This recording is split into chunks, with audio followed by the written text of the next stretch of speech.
Alors bonsoir, voilà, ce soir c'est beaucoup plus tard que d'habitude, Bonsoir, mais beaucoup plus voilà, tard. il y a eu quelques petits imprévus, et entre autres un conseil d'administration de notre bien-aimé Espace Sangor qui a pris beaucoup de temps.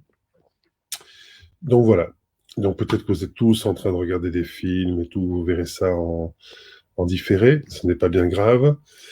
Voilà, ce soir, ça aurait été le premier soir, le lancement, l'inauguration du festival. Nous sommes le 7 mai 2020. Donc à cette heure-ci, à 22 heures, peut-être que nous aurions eu une pause d'ailleurs. Voilà, nous aurions pu déjà découvrir Sébastien Lespinasse, Nicolas Vargas et Adam Mondes, et nous en serions au moment de la jam, de la scène ouverte. Voilà, le festival est retardé, postposé, si tout va bien, à la période du 8 au 11 octobre. Donc nous espérons vraiment pouvoir le faire à ce moment-là. Et juste après nos lectures de ce soir, nous allons vous montrer le tout nouveau site du festival que nous vous invitons à découvrir. On tenait aujourd'hui symboliquement à le lancer pour montrer que le festival est bien vivant. Et samedi, donc samedi, notez bien à 18 heures pile, nous aurons un petit apéro stream, donc un rendez-vous avec quelques membres du comité artistique du festival, avec des gens de Marseille, de Bruxelles et d'ailleurs. Et voilà. Donc, nous allons lire pour cette 53e, oui, c'est déjà le numéro 53 de poésie d'Au-delà du confinement. Nous allons lire des extraits d'un inédit, donc que certains ont déjà vu sur Facebook. C'est Il faut savoir choisir son chant, et c'est Nadia qui tenait. Voilà, c'est pas un livre qui existe, c'est un facsimilé. Merci Fabien d'ailleurs d'avoir réalisé ce test pour que je puisse un peu lire tranquillement maintenant ce livre. Voilà. Donc Nadia tenait à commencer à lire.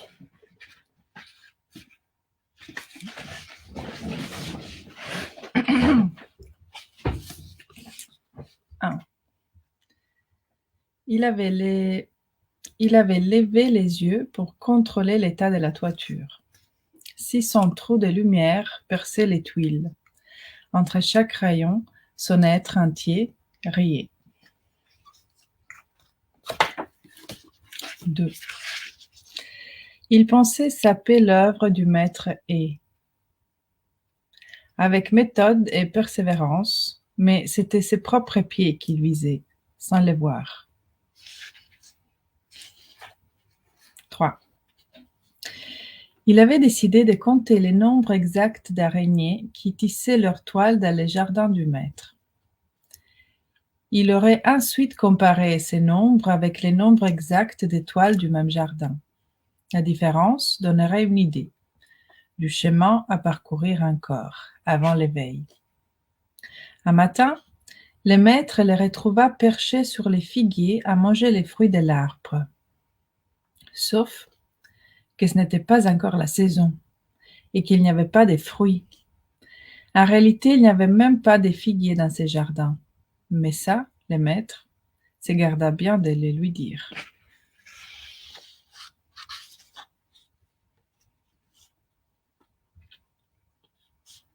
Je voulais lire les 3 premiers, en fait. Ok. Merci Nadia. Alors,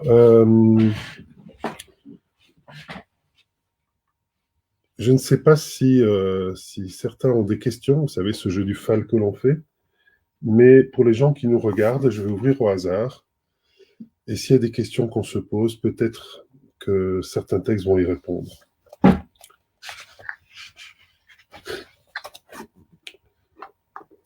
Alors, 39. Il y en a 108 en fait, hein, c'est 108 chants. Pourquoi 108? Eh bien, je l'expliquerai dans le livre, mais je vous le dis aussi un petit peu. C'est un chiffre sacré dans certaines cultures, entre autres en Inde. On va mettre un peu plus de lumière. Voilà. Notre ingé lumière qui... Vous voyez, l'ingé lumière, c'est elle, c'est ma main gauche. Et donc, en Inde, par exemple, il faut répéter 108 fois un mantra pour qu'il soit effectif, pour qu'il donne des effets. 39. Il descendait au village comme chaque mardi. Chaque fois invariablement le même tour comme un rituel. Le bureau de poste d'abord, puis le bar pour son unique café de la semaine, puis le marchand de journaux et pour finir le marché. Il glanait çà et là des bribes de mots, respirant le même air que ses semblables, s'imprégnant de ce qui les faisait vivre, discourir, débattre, de tout ce qui semblait composer leur quotidien, le sport, les nouvelles du monde, les dernières grandes déclarations des hommes et des femmes qui dirigeaient le pays, et les autres plus lointains. C'était son rôle. Il devait ensuite rapporter cela à la communauté, dans une séance très spéciale où il déversait le flot des pensées et sentiments de ses congénères auprès des siens. Le maître écoutait lui aussi, toujours avec la même attention, sans commenter. Ce jour-là, un mot, plus que d'autres l'avait touché.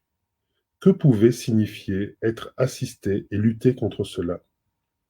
Pour eux, qui vivaient si fortement cette interdépendance au quotidien, ce mot était loin d'être un problème, plutôt une manière d'être. Le maître conclut la séance en rappelant à tous qu'il était, lui, pourtant au centre de tout en ce lieu, le plus dépendant et donc le plus assisté de toute la communauté. Suivant ces indications, tous les élèves travaillèrent cet état de l'être. Ils firent cela au domaine et au dehors dans la forêt, le jour et la nuit, observant chaque être humain, animal, végétal, et comment celui-ci, à l'autre, se reliait. Le lendemain, la moitié des élèves dut demander une aide à l'autre moitié, et à l'inverse le jour d'après. Tous devaient refuser pour éprouver aussi le contraire de l'état naturel des choses.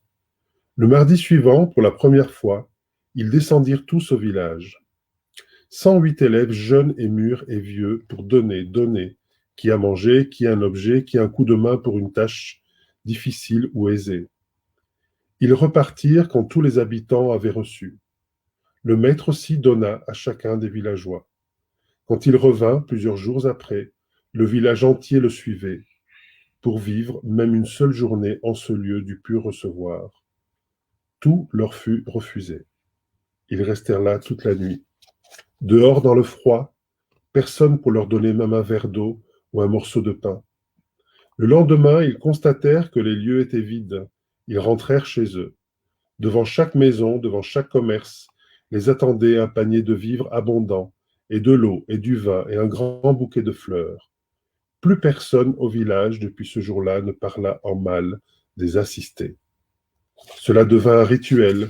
Chaque mardi, villageois et habitants de la communauté se retrouvaient et faisaient commerce gracieusement de la chose la plus précieuse qu'ils avaient reçue les 7 jours qui avaient précédé. Souvent, on les retrouvait en silence, se serrant l'un l'autre, simplement, dans les bras. Voilà, je ne lirai que celui-là.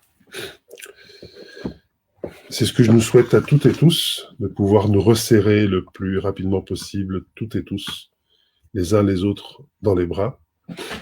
Et je vais donc vous montrer le nouveau site du festival. Voilà, c'est un grand moment pour nous. Je l'explore avec vous, vous voyez. On l'a voulu simple, avec ici un petit peu le contexte global, l'esprit du festival. Ici, tous les artistes de tous les festivals qui sont repris, il y en a presque 300. L'équipe du festival, pour l'instant sans photo, mais comme ça vous verrez un petit peu toutes les personnes qui animent le festival chaque année. L'évocation évidemment de la maison d'édition, l'historique de tous les festivals précédents. Vous voyez, il y en a eu 13 avant et quelques-uns aussi à l'étranger, à New York, au Liban, au Québec. Et le programme du festival, donc qui évidemment, pour l'instant, est très, très réduit. Nous avons juste fait les catégories. Donc, il y a ce qui se passera à l'intérieur du Sangor, les actions poétiques outdoor, à l'extérieur, les enfants du festival, les apéritifs et banquets des poètes et les arborescences du festival. Il y a aussi une rubrique de soutien, comme bénévole, loger un artiste, les dons pour le festival, les partenaires, les artistes de cette prochaine édition que je vous laisse découvrir. Et dans les arborescences du festival, en fait, ce sont tous les événements qui ont lieu avant et après le festival. Et vous voyez que ici, au 9 mai, il y aura l'apéro-stream avec une partie de l'équipe. Ici, c'est Alain Subrebost que nous voyons, avec entre autres Stéphanie Van Vive et Caroline Boucoms. Et donc, rendez-vous samedi. Voilà, rendez-vous samedi à 18h. Pile. Voilà, pile à l'italienne, évidemment. Mais voilà, programmé quand même 18h. Comme le buffet, je pense pas qu'on l'aurait commencé à 18h pile. Mais 18h pile aurait commencé l'appel pour aller au buffet. Ça aurait été le début de la traversée de la nuit pour le festival.